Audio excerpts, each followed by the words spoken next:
All right, so welcome to the Python for MRI course. And again, I've introduced the instructors. I don't know if our helpers are here. If Olivia and Jason are here, they may not have made it, but we have the three of us here, which is more than sufficient. So I'll go over a little bit about what we'll be covering in this course today and over the next couple of days. So first, we're going to cover some functional neuroimaging analysis in Python. So specifically, we're going to be looking at sort of how the brain activity changes over time and how do we analyze that data using Python, the programming language. So we'll cover a few goals.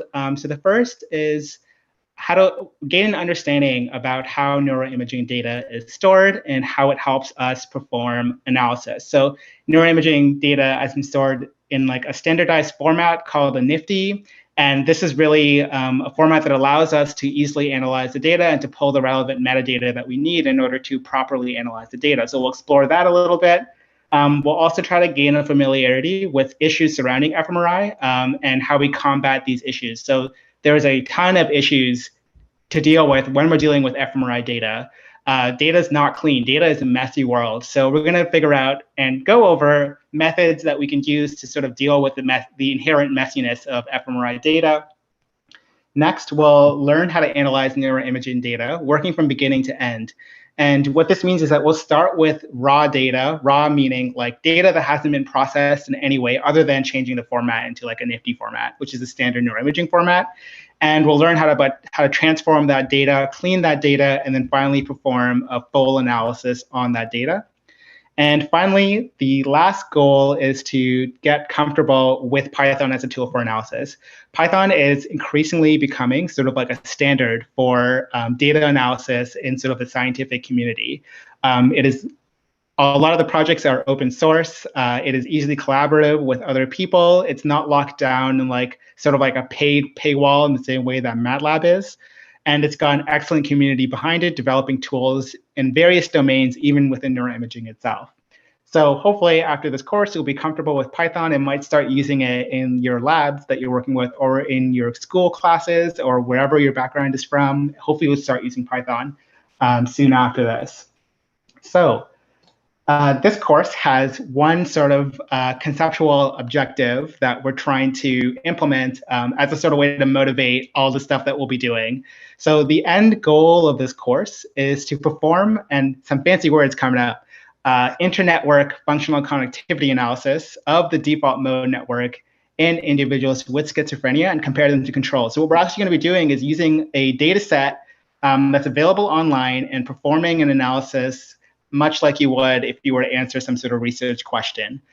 Oh, I'm getting questions about how to access things. Okay, so if you want access to the slides, what you can do is you can go on, hold on, let me see if I can do this.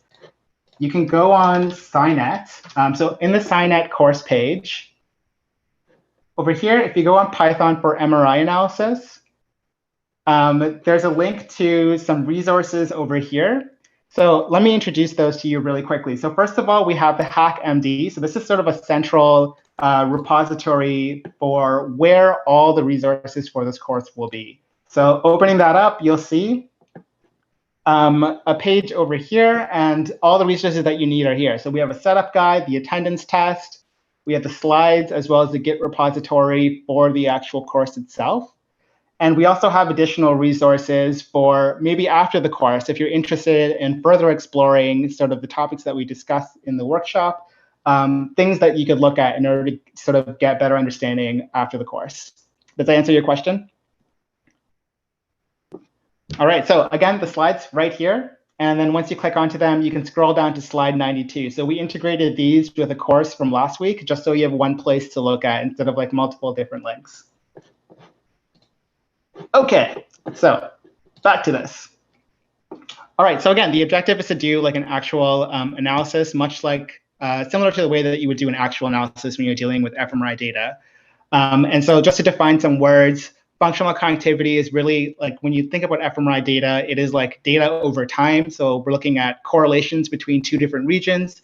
And these regions happen to be part of a brain network which is called the default mode network. And people associated this network with sort of resting, like not doing anything sort of activity, sort of like a passive state of brain. Although there's tons of debate on what it actually means, as usual in science. All right, so the plan for this workshop is to go through a number of concepts. So the first thing we're going to be going over is pre-processing fMRI data. Again, when you get fMRI data in the raw form, there's not much you can do to it in terms of analysis. You have to clean the data. You have to put the data in sort of the right form so that it's usable for an actual analysis without running into problems like, what if the person's moving over time during the scan? How do you deal with those sorts of issues? The next thing we're going to be talking about is exploring fMRI Prep preprocessing pipeline outputs. And so FMRI Prep is a standardized function pipeline for doing the preprocessing work for you. We'll go into detail what that actually means in a little bit, and how do you explore those outputs using standardized software. So we'll actually go through a hands-on tutorial, hopefully today, going over what that looks like. Next, we'll talk about nilearn, which is a Python package developed by the neuroimaging community, and how you can use that in order to manipulate images. So like add images together, mask images, things like that.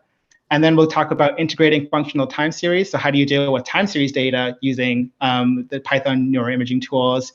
How do you parcellate your data? We'll get into what that means. And finally, compound cleaning and the actual functional connectivity analysis. Just as sort of a syllabus of things to look forward to over the next 2 days, including today. Well, not including today.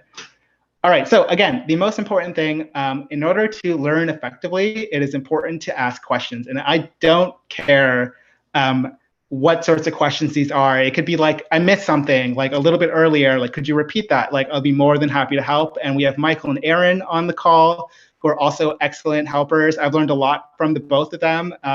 So they can definitely help you in the same capacity that I can. So I encourage you guys to ask questions if you can. Okay, so the first thing that we'll talk about is pre-processing. And this is essential. Before you even begin actually working with your fMRI data in Python, it is important that you pre-process your data. So it turns out that data needs to be harmonized before analysis. You cannot just use the raw data because the data is incongruent with each other. You might have multiple people, multiple subjects who are all moving differently in different sorts of ways, but how do you put them together in a way that allows you to, say, average the data together in a way that doesn't like get confounded by motion effects? So first of all, there's a number of issues that we need to account for. So the first one is that when we take an MRI scan, we get the full head. So we get, sometimes you might even get the spinal cord, the vertebrae. So I'm seeing that we're running into issues with the setup, but we will do a walkthrough of that setup in a second. And hopefully that will help you with your issues. Okay, so the issues that we need to account for are the fact that we just want the brain. So again, when you get an MRI scan, you're getting everything from that person. You're getting their skull, you're getting fatty tissue in the skull, you're getting cerebral spinal fluid. But most of the time, we just want to analyze the brain and nothing else. All right. And the next thing is that when you're dealing with neuroimaging data, and again, if some of these terms aren't familiar to you, please let me know. We're kind of assuming that you took the course last week, but I know that's not the case for everybody here. So again, feel free to ask questions. So the second component is that the actual functional imaging data and your structural data are not aligned.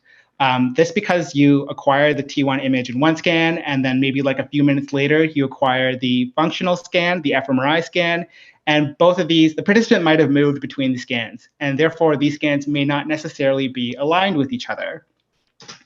Third, fMRI data is inherently distorted, and this is because the MRI scanner physics is tricky.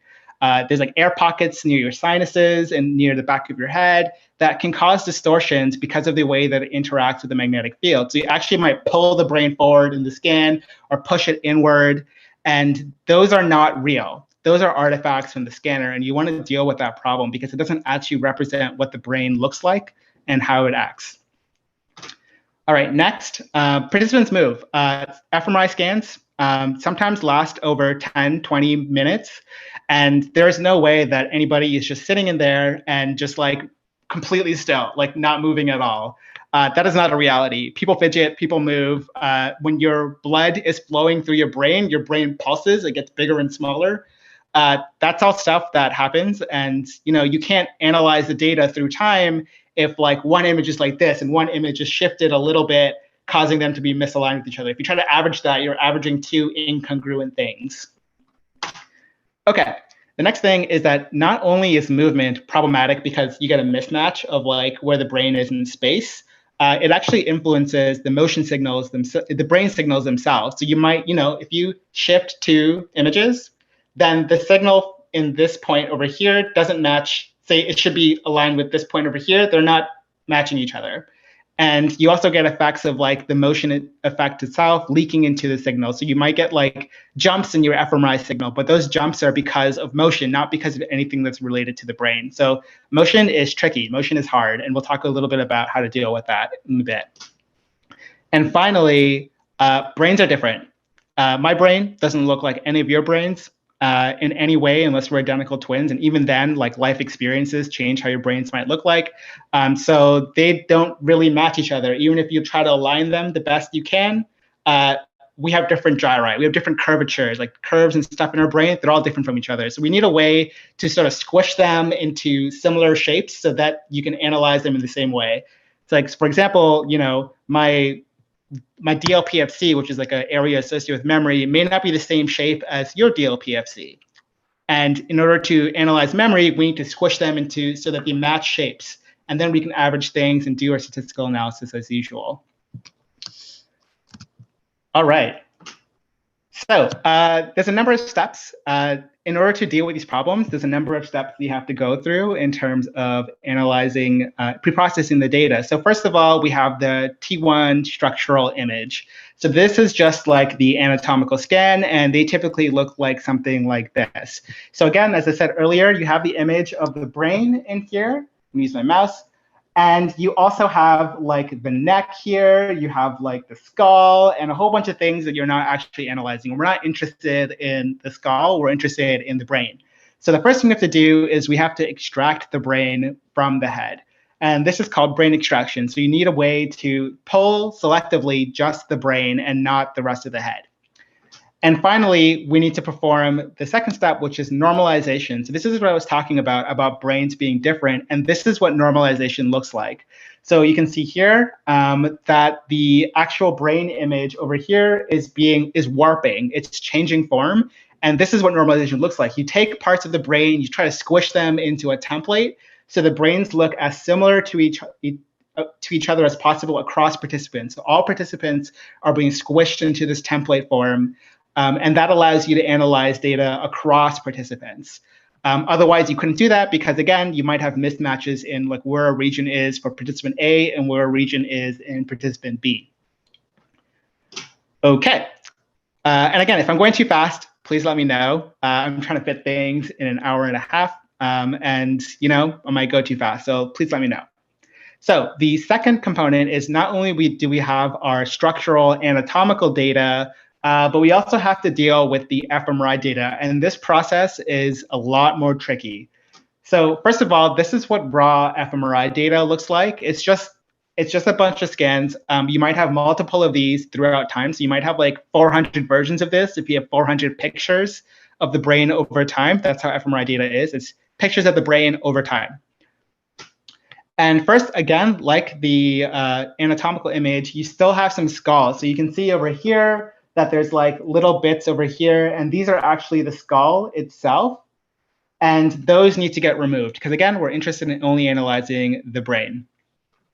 The next thing we have to do is, again, as I mentioned earlier, motion impacts the signals of the brain as well as where they're positioned over time. So to correct that, you have to go through a motion correction step in order to align the images and correct for any sort of signal deviations. So this step over here is to do with the actual spatial alignment. The signal correction, which is like the spikes in the signal because of motion, that comes at a later step. The next thing we have to do is deal with these distortions. So again, like air pockets in sort of the sinuses as well as the back of the head cause distortions, and you have to correct for these. And there's tools out there that will help with that, but that's like a consideration that you need to take into account. And the next thing you got to do, it just keeps going. you have to align the data to your T1 image so that you have an overlap between your fMRI data and your T1 image. And this is useful because if you wanted to go into, say, like a more advanced analysis, such as surface-based analysis, or you want to combine like T1 analysis with fMRI analysis and some sort of like multimodal analysis, then you have to have them aligned to each other. Finally, this is the MRI transformation. So again, this squishy, like squishing the brains into a template. And then after that, then you clean your signal for artifacts like the spikes in the signal for motion and things like that. That happens in confound regression. So this is a lot of steps. And this stuff is all, there's like many different methods to do each of these steps over here. And that gets overwhelming really quickly. So as a neuroimager or as a beginning neuroimager, how do you even navigate the plethora of choices that are out there in the world? What do you got to do? How do you pick what to do for each of these steps? So luckily, there are solutions to this, and the neuroimaging community is extremely collaborative, and they've come up with sort of solutions so that everyone follows a consistent framework for how they pre-process their data. So if your data is in bid structure, and again, like I understand that some of you guys may not be familiar with this concept. If you aren't, please let me know in the chat, and I'll try to do a quick run through of what bids is.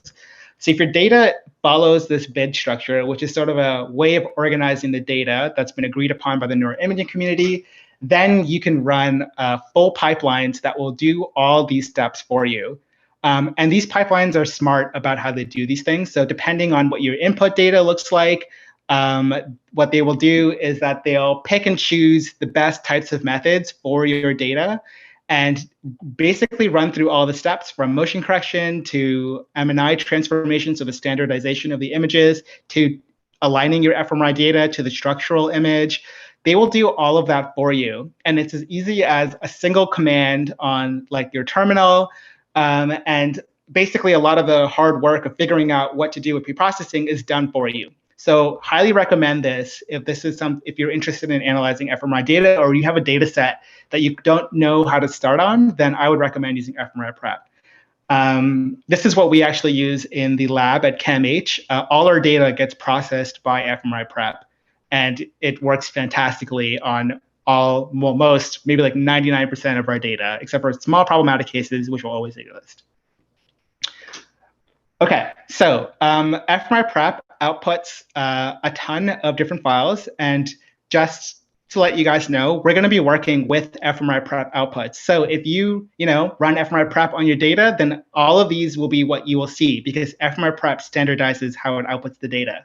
So what we have is two spaces, and these spaces correspond to the native brain of the subject. So this is like the actual MRI scan of the T1. So this is like not warped or squished into a template. And we also have a mask for that, which basically allows you to exclude all the skull and stuff and just get out the brain. And you also have this MRI normalized space. So this is like the data that's been squished into a template.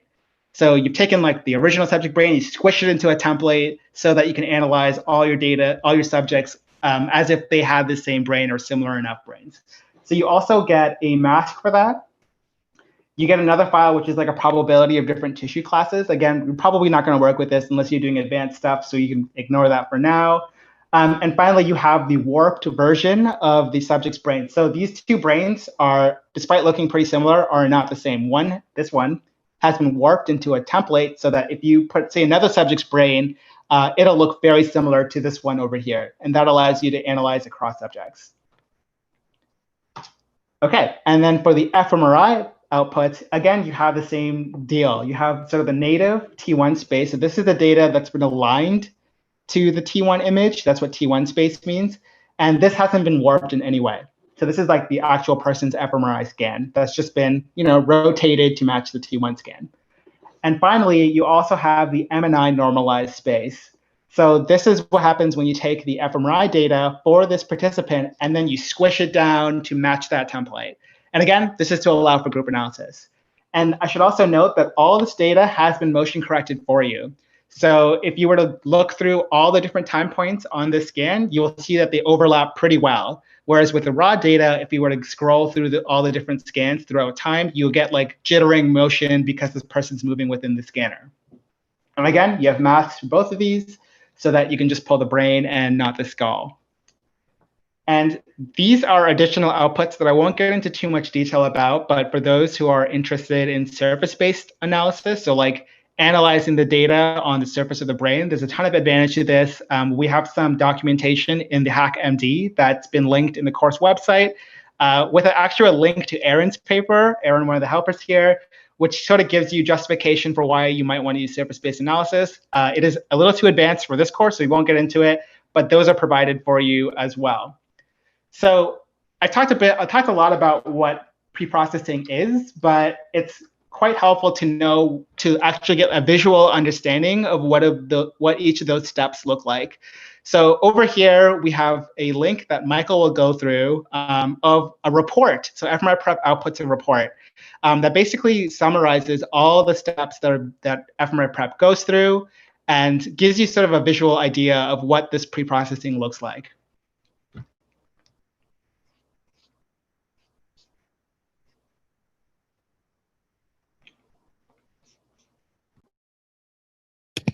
Sorry, I was muted. Can everybody see the report? When you run FMRI Prep, it outputs a individual report for every single subject that's been run through the pipeline. So I'll just go over some of the basic or the key features. So at the top, you have a summary with the subject ID, the files that were used to generate the report. So how many T1s, how many fMRI scans, whatever output spaces you want. So Jerry mentioned the M&I templates.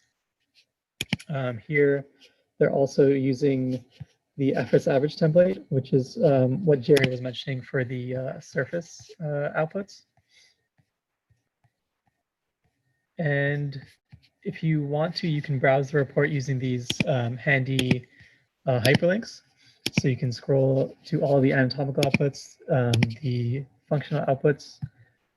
Each page has an about section. So this describes the version of FMRI Prep that was run, the exact command and all the arguments, as well as the date it was processed. And there's also a bit of a method section. So all of this was released under the Creative Commons license. So if you wanted to, you can copy this in verbatim and place that in the method section of your paper. It might be too much to fit in standard paper, but you can also put it in a supplementary part. And finally, there's the error section. So if the pipeline fails for whatever reason, it'll list whatever errors occurred, and you can always restart the pipeline, and it'll restart from wherever it stopped at last. So before I get into the actual report, I'll talk about, this is a poster that Jesse Wright made. He was a teaching philosopher in the lab that FMRI Prep was based out of. And he created this poster saying that visualizations are scaffolding for understanding how analysis tools operate. So as Jerry was saying, there's a lot of different key steps in the pipeline. And for a lot of us, it's really hard to understand what's going on, how that's even changing our data or affecting our data. So having these reportlets with all of the key features are really handy in understanding each of the analysis steps and key issues to look out for. So they really facilitate understanding, and they basically serve to summarize, this entire pipeline into a bunch of smaller figures. So first you start off with the anatomical scans. Let me.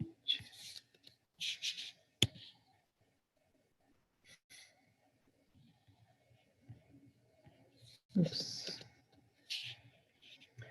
So first you start off with all of the anatomical outputs, and you can see that the very first figure is showing you a brain mask in red, as well as the tissue segmentation. So it's a little bit hard to see here, but then there's a pink outline for the PL layer and a blue outline to separate the gray and white matter.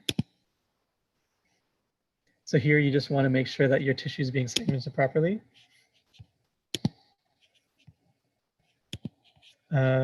Next, you have the aligning of between the T1 and the MNI template. So here you can scroll through and you'll see that the image is actually changing. So it switches from the T1 to the MNI template. You can see how that differs. Next is the surface reconstruction. So this is showing you, again, the PL layer and the gray and white matter boundaries, and that's used to create those 3 kind of free surfer meshes that Jerry mentioned at the end of his slides. And next you have the functional outputs. So the first thing you see is a brief summary of the scanning sequence itself. So your repetition time, the phase encoding direction, whether any distortion correction was done, and how the data was registered to the T1.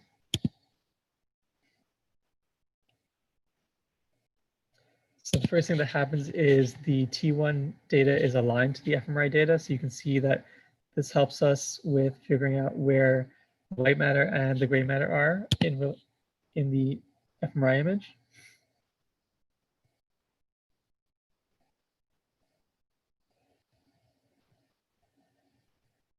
Next, if you are running ICA Aroma, which is another pipeline for calculating confounds, it creates these regions of interest. So the pink is the CSF and white matter mask, and the blue are the different voxels within the brain mass that are the most variable.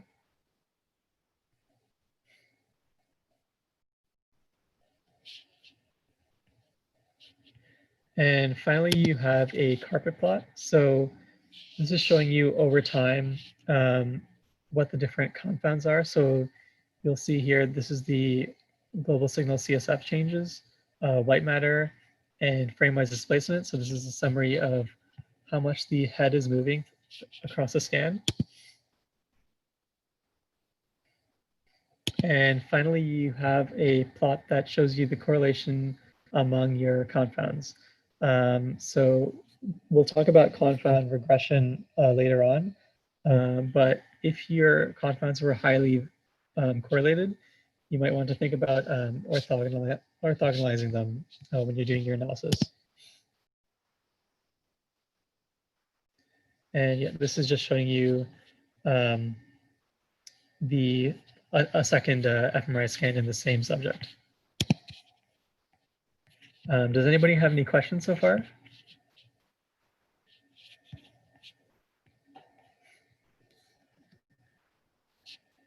So I think I'll add these slides to the HackMD file. They're from another group, but they really help summarize the goal of FMRI Prep.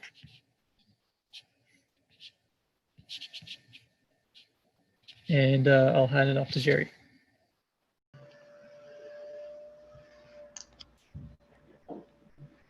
Okay. All right, so I'm going to switch back to my screen, and we do have a question. Give me 1 second. Okay, so to read out the question for you guys, I'm going to share my video too, because I just realized I disappeared from there. Cool. Hello, people. Yes. So what happens is for the actual surface reconstruction, FreeSurfer is used. SPM and Cat12 aren't used because of the whole MATLAB sort of thing. And FreeSurfer is just a lot more accessible for developers. And yeah, so it's just FreeSurfer. Okay, so I just want to remind you guys that this is a pipeline that you could run on your data set if it is organized according to the BIDS format. And it'll do all these steps for you. It takes about a day and a half to run through. Basically, it runs through FreeSurfer for you. It does that work for you. and does all the imaging processing for you and gives you these reports that you could look at yourself to verify whether the pipeline worked correctly on your data. And I just want to give one more reminder before I move on to talking about confounds, and that is with HackMD. So actually, hold on, let me see. I'm using the wrong screen again. Right, let's see if we can get that open real quick.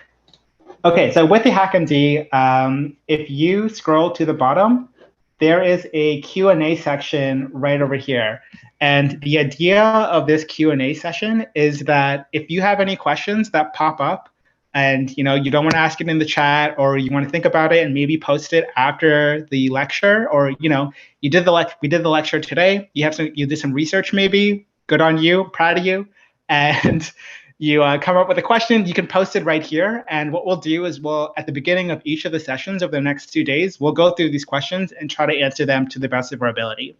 So it's a really good way of you didn't have time to ask questions or you came up with questions afterwards, you can just type your question into here and we'll try to cover them at the beginning of the session.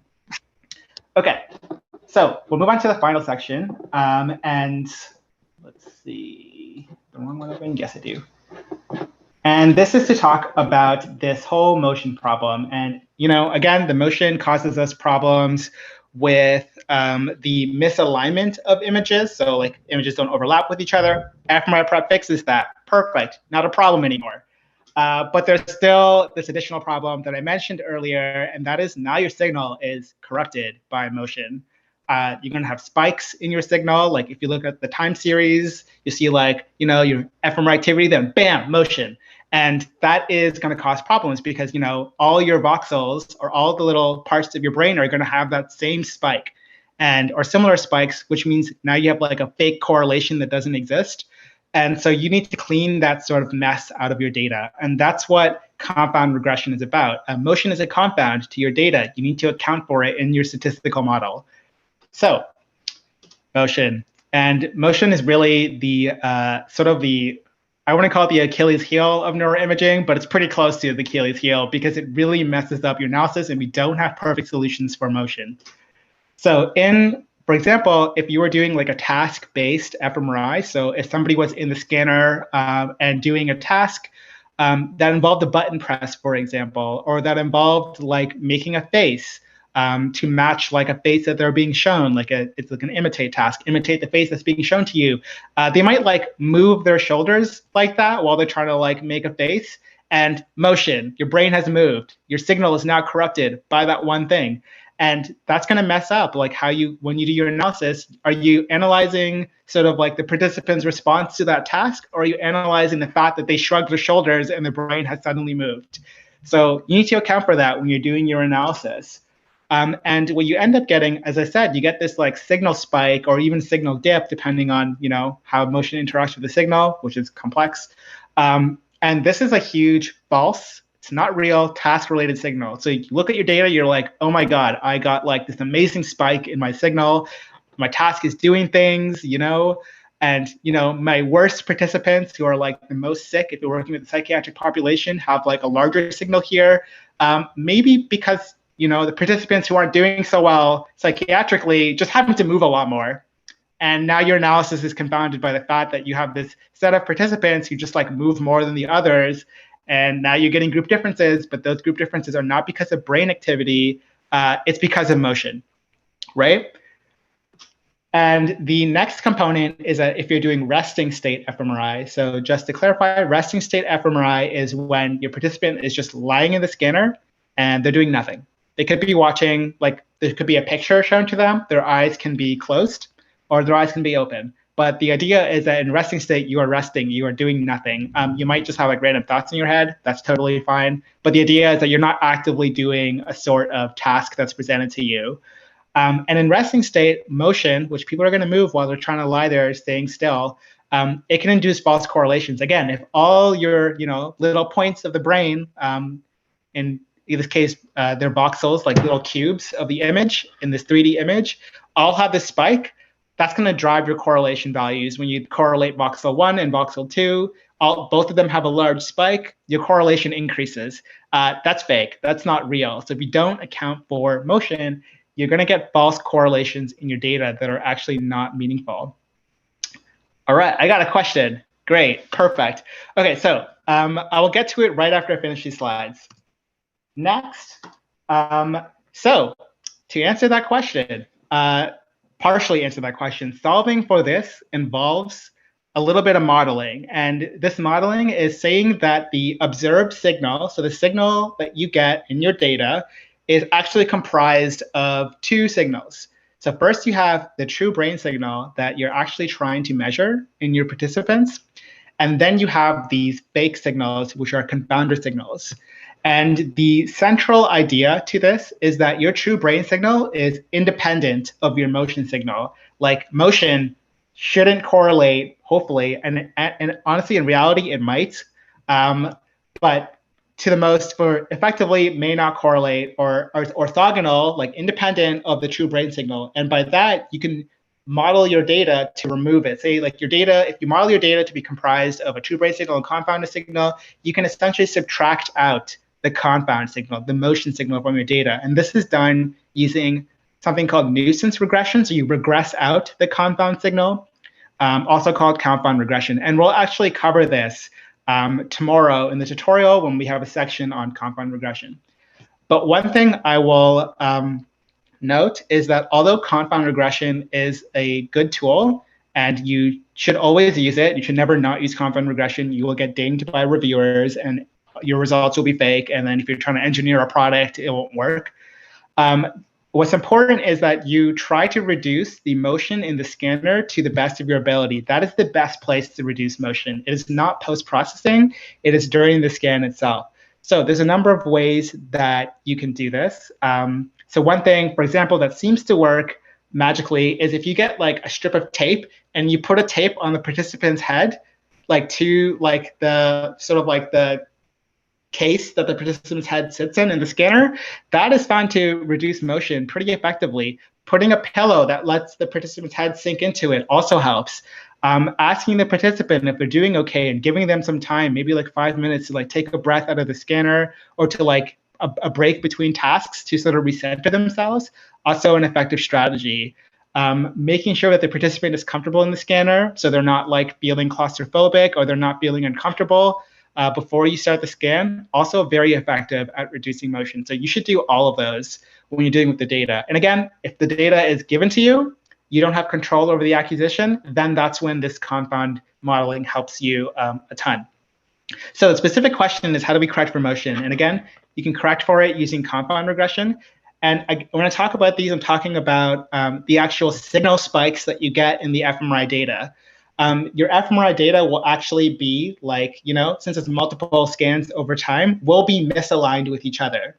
And so fMRI Prep, or like any sort of motion correction algorithm, like FSL is a tool used in fMRI and in neuroimaging in general. You have this thing called FLIRT, which is interesting name, or MC FLIRT, sorry, motion correct FLIRT, and that will align your images together.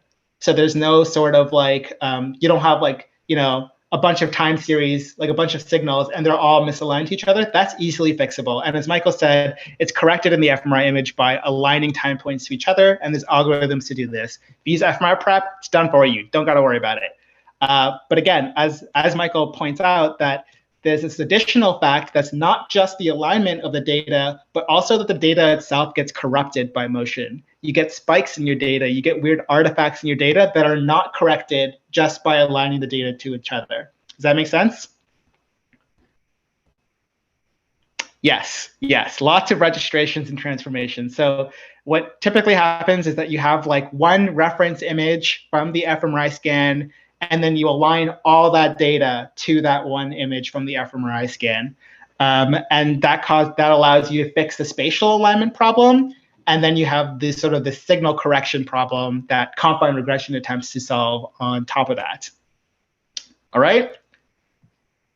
Yeah, no worries. Okay, so now we're going to get into actually working with the fMRI data. So we're going to go through sort of the tutorial setup process with you guys, mostly to make sure that you guys are all able to start the tutorial and not run into sort of technical issues while you're trying to set things up. So we'll do that today so you don't have to do it tomorrow and the day after. And we'll start exploring some fMRI Prep data, explore what that data structure looks like. How do you pull data from fMRI Prep outputs? And again, ask questions, and we'll do sort of a code along in a bit. So what we're first going to do is let's do the setup. So I'm going to jump over to the setup process window, and we're going to use the Jupyter Hub instructions, but I'll go through all the different forms of setting things up. I'll just point you to how you can do it. So the first thing to know is in the HackMD, which is also linked in the SciNet page, and also there's a workshop setup guide right over here. So if you click on that, it'll bring you to this page, and Python for MRI Analysis, and the tutorial setup instructions. And there's 3 ways to set up the course. Yeah, so there's 3 ways to set up the course. You can do the Jupyter Hub setup, and this is what we're going to be doing. And the reason why we're going to do this is, first, it's a SciNet course. We're going to use SciNet things. Second, because the data is pre-downloaded in SciNet, so you don't have to download the data again and again because it takes a while and it's kind of a waste of time. And so we're going to be going through this in the tutorial walkthrough, okay? The next method, I'm going to cover this in a second, but the next method is the binder setup. And this is probably the easiest way to do things, but with the caveat that once you close your binder, then you basically lose all the work that you've done. And although we have notebooks that have pre-filled, everything's pre-filled with solutions, you may want to take additional notes while you're working through the notebooks, and you can't keep those if you do binder. So to go to the binder, you just got to click on this link right here. So I'm going to open it just to demonstrate, and it'll bring you to this window over here. And again, we're going to do Jupyter. We're not going to do this. I'm just showing what binder looks like. But after a while, it will load the actual notebooks for you, and you can literally just start from there after you download the workshop materials. And again, you have to download the workshop materials, so that takes a lot of time. So I'm going to close the binder because we ain't doing that. And it just loaded, but we ain't doing this. So we're going to go back, and we're going to go through the Jupyter Hub setup instructions. So the first thing we want to do is we want to open up this web page over here. So we're going to do that. And that will bring you to this page over here. And again, you might have to log in. Just log in using the guest accounts that are given to you through SciNet. And if you don't, if you have a problem with getting a guest account or you haven't got one for some reason, just throw it into the chat. There's some SciNet people over here who may be able to help you. Can't promise. That's their area of expertise, not my lane. And then you'll be brought over to this page over here. Yes, they will do their best. Their best, not our best. Their best, and they're good at it. OK, so the first thing we want to do is to set up the actual Python environment itself. And this is required because when you're using Python, the programming language, there's these things called modules or packages. And these contain sort of a bunch of functionality that allows you to do the analysis. Lots of people end up using the same guest account. Is there anything wrong with naming separate notebooks under the student's name? So if you have multiple guest accounts, what I would do is I'll actually walk through it right now. OK, so the first thing you're going to do is you're going to hit New, and you're going to go to Terminal. And this is going to open up a Linux Bash terminal where you're going to be setting up the workshop. So if you are using a guest account, and again, you should all get your own. So this should not be a problem. Anyway, so what we're going to do is refer to these instructions over here and down here. And it is as easy as just copying and pasting everything in here into that terminal. But I'll go through it step by step just so you guys can see what that process looks like. So the first thing we're going to do is we're going to clone the repository. So I'm just going to highlight that, copy it, and then move over back into my terminal. And I'm just going to paste it. So let's see, Control like that, and hit Enter. And all it's doing is downloading all the workshop materials for you. So once you've done that, if you type in ls, you will see that you have a new folder which pops up in your repository, in sort of the terminal. And these are just my own personal things. But you have this one that's called SDC, bids FMRI. And this is where all the workshop repository is. All the material for the workshop is here. So we're going to get into what that looks like in a bit. But the first thing we're going to do now is we are going to create a virtual environment. And what this is a nice sandbox, sort of like container for where to store your Python modules. And I recommend that if you are working with Python, that you should use virtual environments. The reason why is that sometimes you might work on like 10 different projects with like different modules for each project. They might need specific versions of modules. And so, you might have one project that wants like version 1, another project that wants version 2. You can't have both at the same time. The only way to have both at the same time is if you have 2 virtual environments, one for project 1 and one for project 2. So it's good practice to do in general. And we're going to set up a virtual project right now. So we're going to go back to this guide, and we're going to just run these lines over here. So the first line is to load the modules. So this will load in sort of this is for Signet specifically, an environment that allows you to load in Python. So if we don't load this in first, the second one won't work. So we're going to copy both of these in. Module load, and you'll get a message over here that says that you switch the environment. And to confirm that you have the right Python version, just type on Python, and double version, and you should see 3.6.8. Okay. Hopefully that works. I hope it does. So once that's done, the next step is to set up your virtual environment. So the first thing we're going to do is we're going to run this line. And what this is this comes with Python. If you don't module load the Python, so the 3.6.8, then this won't work. What is nilearn? nilearn is basically for the Niagara compute clusters. And it basically gives you a bunch of modules, additional modules that you can use. So if you don't load in nilearn, you will have a different Python version. So first of all, let me be clear. nilearn is already preloaded, but the 2018 version is preloaded. The 2019 version gives you Python 3.6.8 specifically. And I'm sure the Signet guys who are here can elaborate on additional functionality. But for the purposes of this course, it's providing Python 3.6.8. There you go. It's just like a different set of software, a newer version, a newer set of software of newer versions. Yes. OK, so the next thing we're going to do, set up the virtual environment. So it's composed of 3 components. So the first component is virtual env. This is the actual, this comes with Python, with most Python versions, and it allows you to create a virtual environment. There's alternatives like Conda, but I find that Conda is a lot slower than virtual env, and I personally prefer using virtual env. You may differ, that's OK. And then the second component is to add the system site packages argument. And what this does is it says, oh, if there's already like Python packages that exist in Signet under Python 3.6.8, then don't re-download them. This is just to save space. And then the final component is where do you want to put the virtual environment? And we're going to put it in the home directory. That's what the little squiggly tilde line is. In a hidden folder called virtual ems, and we're going to call it SEC-bids FMRI just after the course. So we're going to just copy and paste that directly into the terminal. Copy and paste. And it will run a bunch of steps. So what this is doing right now is it's just downloading, setting up Python, the virtual environment, but we're not in there yet.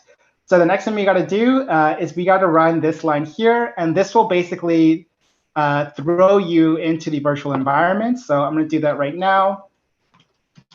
And now you can see SCC-bids FMRI. So we're in the Python environment, which means now we can install packages. And to do that, first we're going to cd into. So again, if you ls, we have our package over, we have our repo over here. And we're just going to enter that repository. So I'm going to type in cd sdc, hit tab. I'm in the folder. If you look in it, there's a bunch of files in here. This is what we packaged in the workshop repository. And we're going to do pip install. So this is how you install packages in Python. R, meaning we're going to give it a requirements file, and requirements.txt. If you hit tab, it'll autocomplete for you. You just have to type in REQ, then tab, and hit enter. And now we will install a whole bunch of packages that is needed for the workshop itself. So it will take like a hot second. Yes, so if you do not have access to Jupyter Hub and you can't get one immediately, so if you want to paste into the terminal, I find that hitting Shift Insert works. I don't know if Control V actually works properly. I use Shift Insert, and that lets me copy and paste into the terminal. Or Control-Shift-V. There you go. Thank you, Katie. OK, so once we've done that, we have all the packages installed that are needed. And we're just going to install one more package. And this is IPyKernel. And this is so the Signet Jupyter Hub can recognize that I just pasted it. The Signet Jupyter Hub can recognize that that your Python environment exists. Otherwise, you won't be able to access your environment in Jupyter Hub. Basic question, does the virtual environment still have all the normal bash functionality?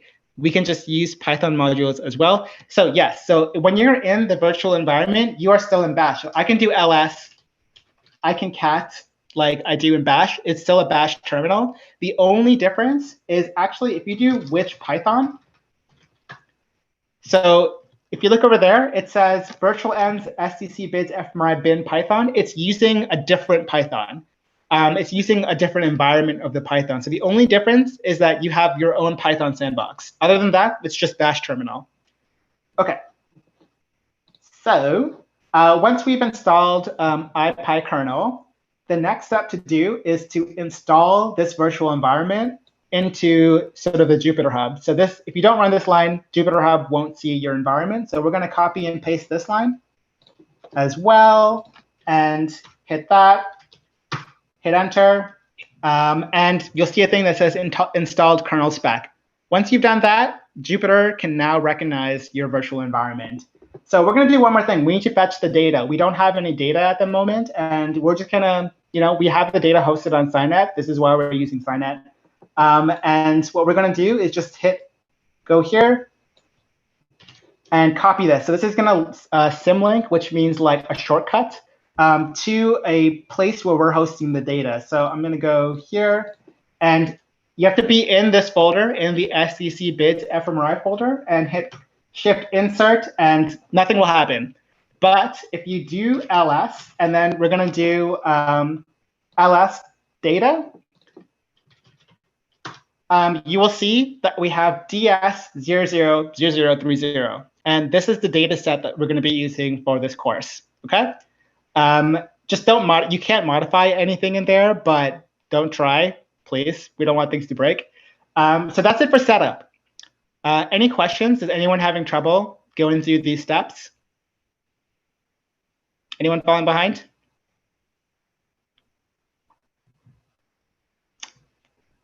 Doesn't look like it. OK, perfect. Everything worked. That's amazing. OK, so once we're done that, everything is set up. We are good to go. So we can close this window once you've done all those steps, and we can go back into this page. Can this also be done with SSH? Yes, you can do it with SSH. The set of instructions that you need to do are slightly different. We don't have instructions for that on this version of the workshop. But maybe it might be a little bit too much effort. Maybe Michael or Aaron or one of the Signet guys can help you.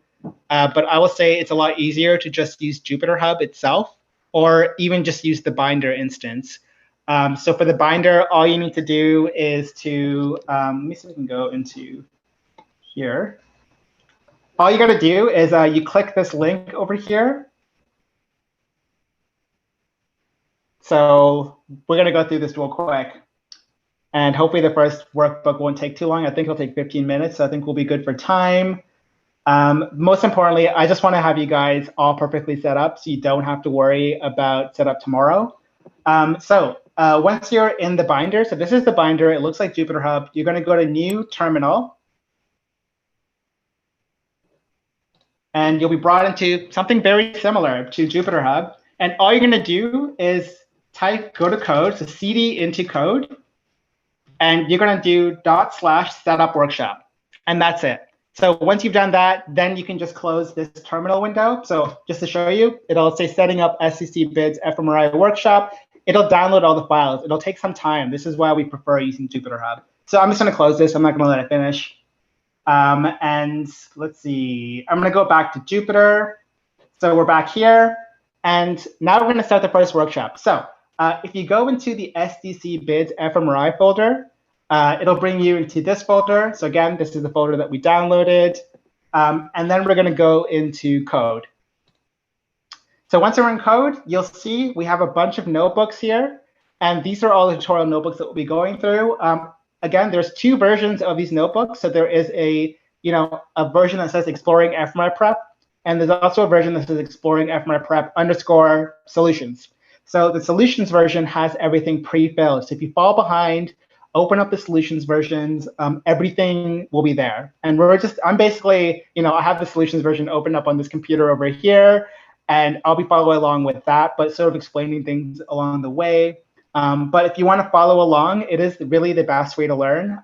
Just click on the normal workshop one, and you'll be brought over into a notebook page.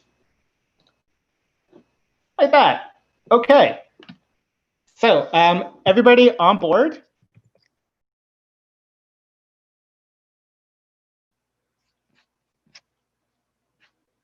I don't see any complaints right now. So yes. Oh, amazing.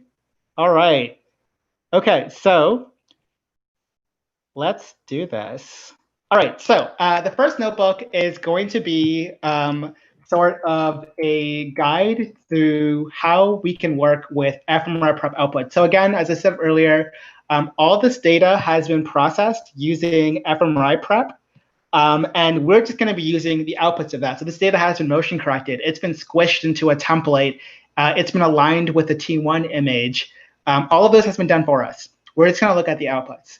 So FMRI Prep, again, is a pre-processing pipeline. And don't run these steps. I'm pretty sure they don't work. Just these ones here with the exclamation mark. Cyanide doesn't have the tree command. Like if I try to run it, I think it'll just give me an error. Maybe, possibly. Or it will hang. All right. OK, so I'm just going to wait for that to load. But in the meantime, what you need to do is, in order for your environment to work, you need to go to kernel.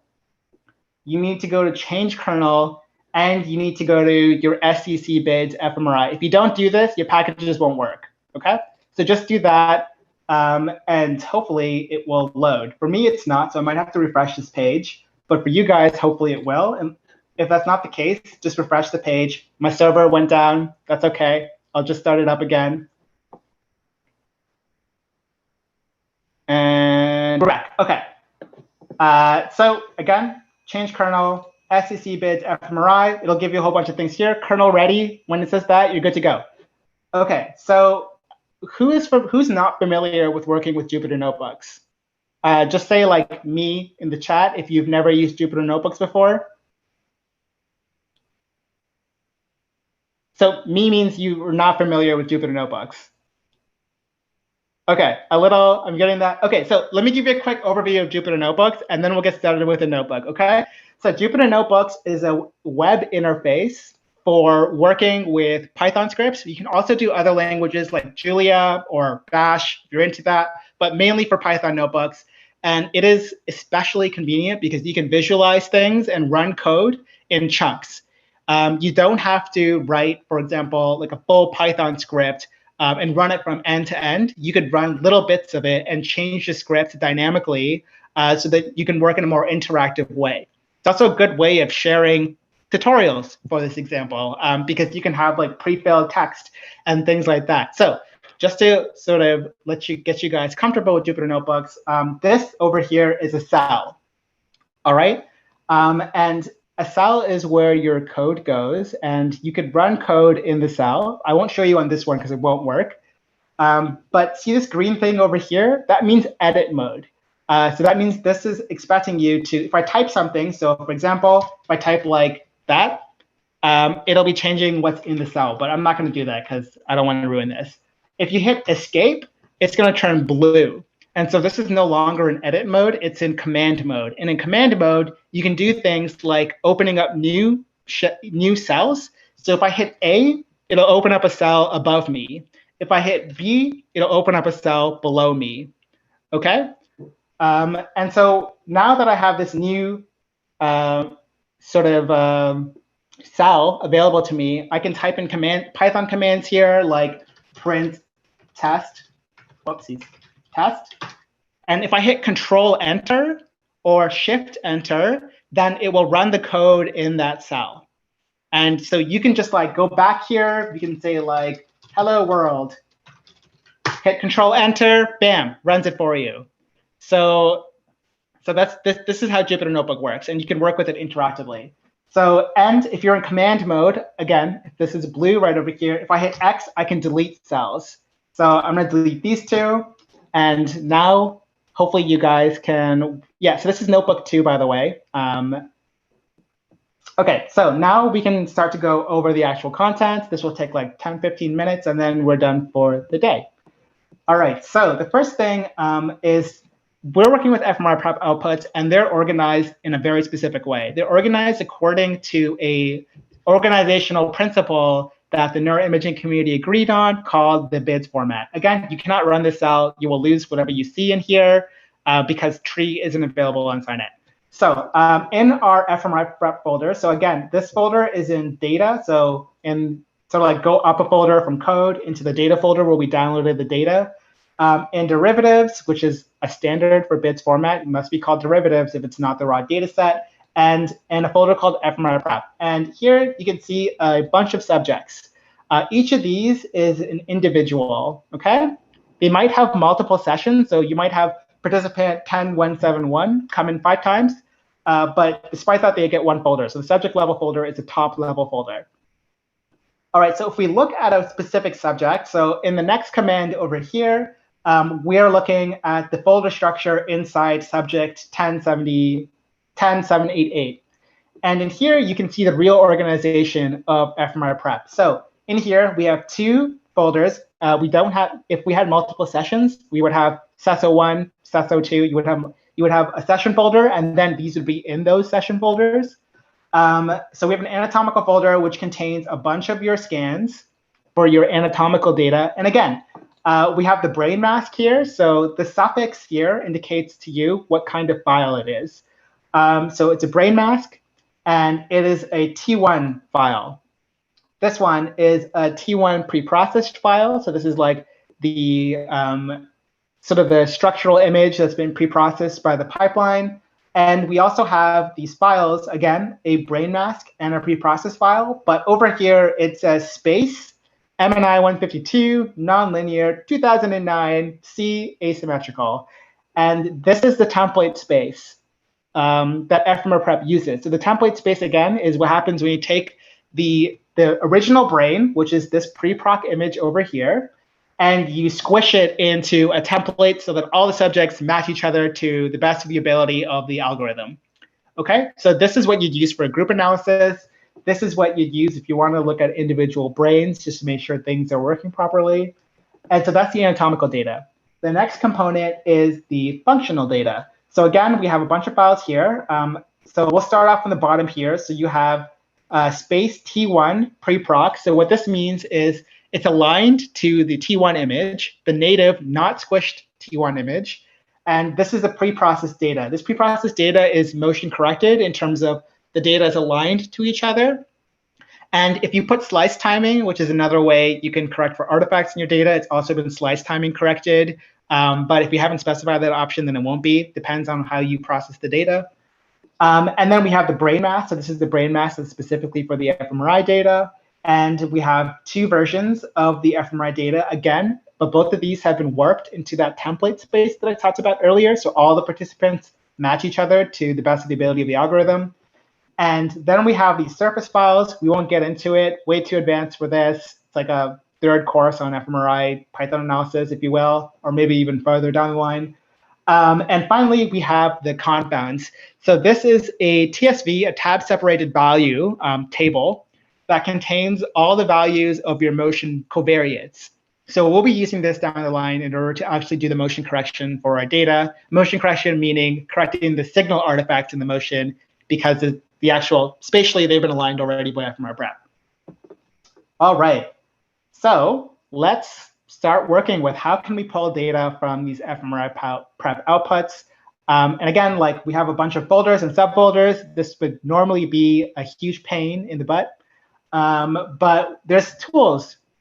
People are innovative. People develop tools for their problems because we're not apes, we're humans. And so we're going to be using a package called BIDS. And this is actually called PyBids. If you do pip install PyBids on your own computers, then this is how you can get this.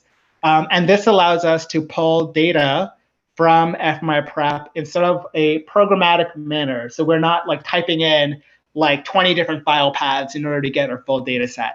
Okay? All right, so I'm just gonna adjust my computer screen a little bit so I can get ready. I just want to have the Zoom chat open so I can see you guys as well. There we go. Okay. Jerry, could you also make the text a little bit bigger? Yeah. Oh, good call. I always forget. Let's do that. Bigger, bigger, bigger. How's that? Is that looking good? I'm gonna type like import bids. Does that look clear to you guys? Awesome. Okay. So we're actually gonna do that. We're gonna do import bids here. And what this is gonna do is it's gonna load in to this specific environment PyBids. And this is gonna enable us to do the actual data grabbing from the FMRI Prep output. So all I gotta do, again, hit Control Enter to run the code. And you'll see a number pop up beside it. See this number 3 over here? That means you run this code block. It was the third code block that we ran, that I ran, because I ran a couple before this. So import bids, you'll load in the bids package. And again, if you wanted to run the code and move on to the next cell, then you can hit Shift Enter and it'll move you down. If I hit Shift Enter again, it'll move me down again. Up to you what you want to use, or you can just click on it. Okay, so the first thing we're going to do is we're going to initialize sort of where bids this package will look for when it's looking for our data. So we want to create a layout object. So this object conceptually is going to store a layout of our FMRI Prep outputs. And this is done by using bids layout. Again, if you hit tab, autocomplete will work. And just so you guys are aware, when you type in bids and then hit dot and then hit tab, it will give you all the different utilities that are available from bids. Okay, so we're going to use bids layout. And we're going to open a bracket because bids layout is a function and we're using functions in Python. And just for your information, if you open up a bracket and then you hit Shift Tab, it will bring up for you documentation. And this documentation tells you how you can use the function. So if I click on this little arrow over here, it'll open up a window down here and it'll tell me I have all these different things I can use to specify how I want to set up this layout object. And if I scroll down even more, I get like information about what each of these mean. So this is a really effective way of understanding like a new package. Just open up a bracket and then hit Shift Tab and then open up the docs. Or you can just Google the docs, also works. So I'm just gonna, throw this down, get rid of it. And we're just gonna type in a couple of things. So the first thing we need is the path to the data. So the data is stored. If we go up a folder, we're in the code folder. And we're going to go into data, and we're going to go into DS000, and I'm going to hit tab to autocomplete. So 00030. And we're going to go into derivatives, and we're going to go into FMRI Prep. And this is where our data is stored. The next thing we want to do is we're going to use validate. Whoopsies. Validate equals false.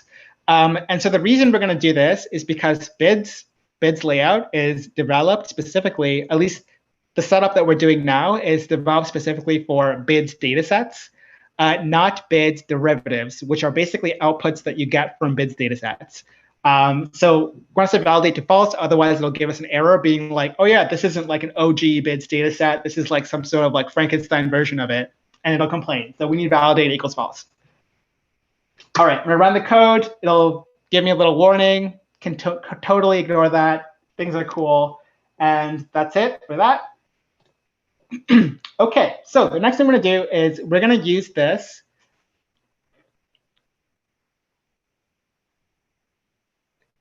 So James, did you change your kernel? So what you got to do is you got to go on kernel. You got to go to change kernel, and you have to go to SEC bids FMRI. Are you using the Jupyter or Binder?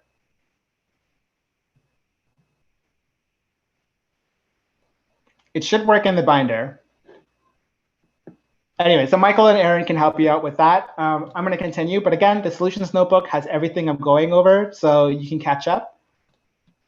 OK, so to get the list of subjects, layout, this object that we created, provides a bunch of helpful commands. So the first one is layout. And we're going to use a method called getSubjects. So if I want, and I'm hitting Control Enter again, and you get a list of all the subject identities that we're dealing with in this particular data set. So again, useful to check, like, for example, if I expect 20 subjects and I don't have 20 subjects here. So for example, if I type in len, which is like getting the length of a list, around this, hit Control Enter, 20. So I get 20 subjects. I have 20 subjects in my data set. Perfect. Things work exactly as I would have hoped. If I had 19, then I might be missing data, right? So it's a really good check for checking what subject data you actually have. So I'm just going to put this back to normal. OK, so the next thing we're going to do is we're going to look at the different tasks. And tasks refers to fMRI tasks. So for example, you might have like a resting state task where the person's just laying in there. You might have something like a arm reaching task where the person's reaching towards different objects, an eye movement task. But let's just see what tasks this data set has. So we're going to do layout.get tasks. And again, if I hit get tasks,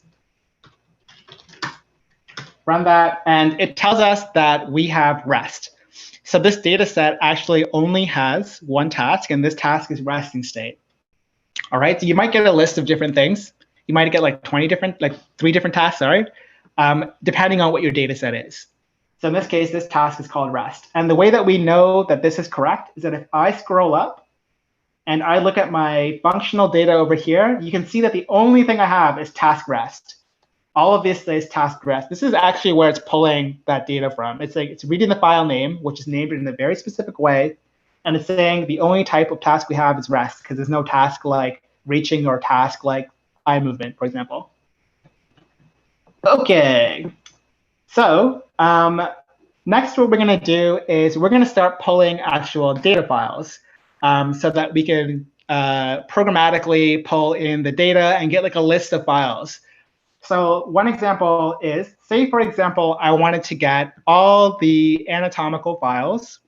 So again, remember the anatomical files look like this. So we're looking at the anat folder, and we have a bunch of files here. But what if I only wanted to get the non-warped, so the native space structural data?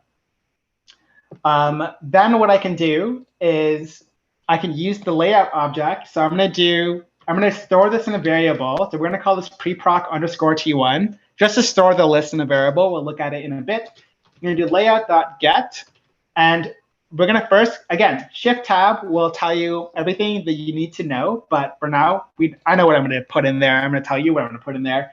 So the first thing I'm going to do is data type. And data type refers to the actual folder that the data is stored in. So these folders are being like anat, which is what's specified here, or func if you're looking for fMRI data. But in this case, we're looking for anat. And we're going to use the suffix. So again, the suffix refers to the last underscored thing here. So we have brain mask, we have preproc. And again, this is brain mask and preproc here. And we want to pull in just the T1 data. We don't want the masks. And the next thing we're going to do is we're going to specify an extension. So the extension is the file type. In this case, we only have one type of extension, which is called nii.gz, which is the compressed version of a NIfTY format, which is like a standard of neuroimaging for data files.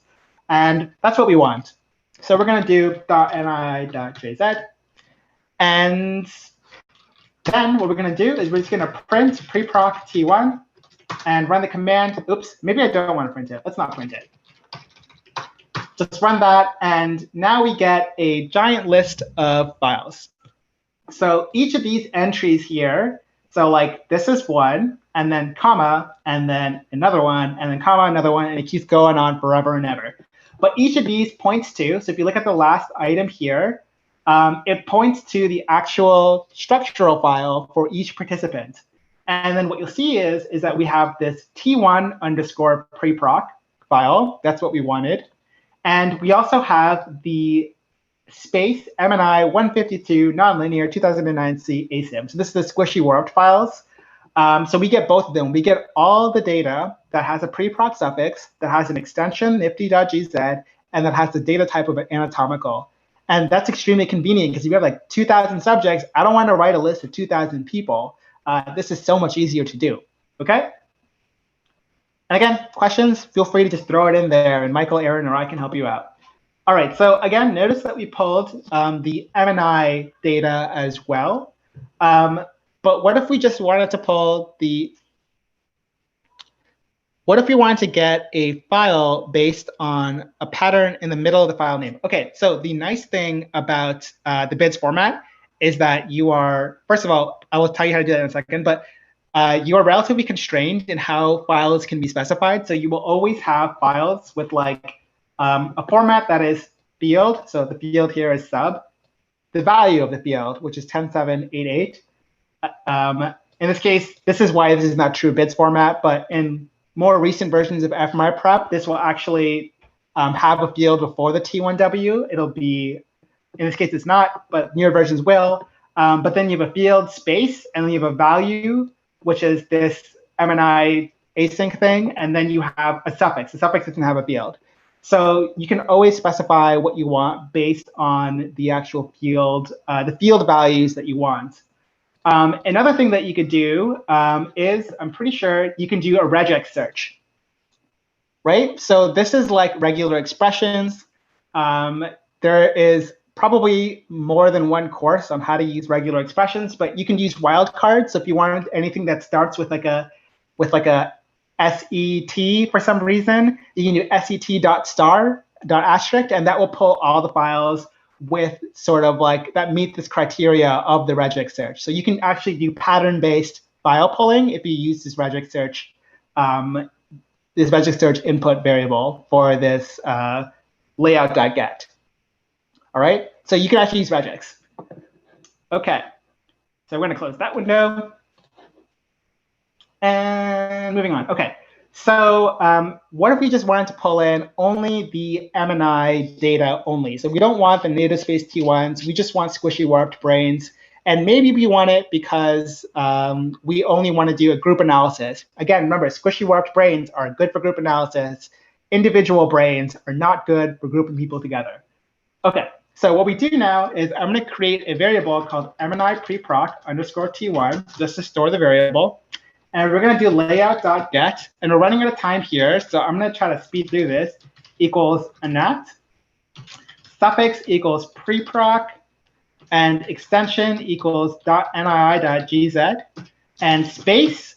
And now, again, we have the space keyword. We can use it, and we're just going to type in MNI 152 non-linear 2009C ASIM, and whoopsies. And then we can view the variable, so preproc underscore T1. If I run this command, now what you will notice is that, again, we have a bunch of files, but all of them have space MNI 152 nonlinear 2009C ASIM. All right, so this is a way that you can pull specific files from your data set. All right, so the last thing is, what if we wanted to pull the native T1 data, so the data that is not MNI space? And unfortunately, for this specific version of FMR Prep that was running this data, it doesn't say space T1W. It just has a T1W saying, oh, this just happens to be a T1 file. In newer versions of FMR Prep, what they have is a space hyphen T1W. So you can actually just replace this with T1W, and it will work. But in this particular version for this data set, somebody else ran it like a long time ago. You can't do that, so you have to do a little bit of Python magic. So that's what we're going to do. So remember that we have two lists. We have a list of all the T1 files, which is our preproc T1. So again, this is our preproc T1, which contains all the files. And then we also have a list of files with our MNI preproc T1, which only has the MNI preproc T1 files. So if you want to get all the files that are in preproc T1 that do not have the MNI preproc, the MNI sort of space, then what we can do is use Python. So we're going to do native underscore preproc T1. And we're going to do, this is Python list comprehension. So if you're not familiar with that, I would recommend that you Google it. But I'll try to explain. So F for F in preproc T1, if F not in MNI preproc T1. So what this is doing is it's going through every element of the list in preproc T1. So that's what F is. Every element is, like, say go to element 1. Let's call that F. Now, is that F, is that first element in MRI Preproc T1? If it's not, great, put it in a new list. If it is in like MRI Preproc T1, then skip it. So we're getting everything that is in Preproc T1 that is not in MRI Preproc T1. So if I do native Preproc T1, a lot of Preproc here, and I run it, then you'll see that all the files we have, none of them have MRI in them, okay? So this way, we pulled all the files that are native space files that are not the MRI nonlinear files. And so that's actually it for time. And you know what? Works out perfectly because these are all exercises. So if you guys want, then you guys can do this maybe after the workshop. We can take it over tomorrow noon, I guess. But this is something that maybe would be a good idea for you guys to do if we have the time to do it. And again, we can cover it tomorrow. But I think we're out of time. So thank you guys for joining us for the first session. Oh, thank you. I love teaching. It's like so much fun. I wish I could like be in person with you guys because it's so much easier when you can see people's faces. But yeah, so thanks for joining. I'll see you guys tomorrow. And then we will have an assignment on day 3, and you'll do your own analysis. Like, how cool is that? Okay, see you guys.